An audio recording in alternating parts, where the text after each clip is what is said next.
Hello viewers, welcome to Kapoor সংসার। আমি নিয়ে এলাম আলু বেগুনের অল্প তেলে রান্না কিভাবে করবেন। নিয়ে নিলাম অল্প তেল, গোটা জিরে আর 4-5টা লঙ্কাকে আমি মাঝ বরাবর কেটে দিয়েছি। আলুগুলো কেটে নিয়েছি স্লাইস করে, আর বেগুনটাও কেটে নিয়েছি। একসঙ্গে দিয়ে দিচ্ছি হলুদ, জিরে গুঁড়ো, লবণ দিয়ে ভালোভাবে একটু নেড়ে চেড়ে নিতে হবে।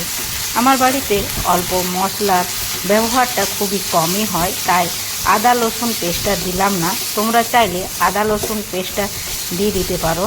এই কারণে আমি অল্প তেলে রান্না করি, যাতে আমার বাড়িতে একটা হার্টের পেশেন্ট আছে, তার দিকে আমার খেয়াল করে এই রান্নাটা করতে হয়। তাই যাদের বাড়িতে রুগী আছে কিংবা যারা ডায়েট মেনটেন করে, তাদের জন্য এই রেসিপিটা একটা দুর্দান্ত। আমি রেখে দিয়েছিলাম জল দিয়ে 5 মিনিট ঢাকা দিয়ে। তারপর দেখো আলুগুলো সেদ্ধ হয়ে গেছে আর বেগুনটাও বেশ সেদ্ধ হয়ে গেছে।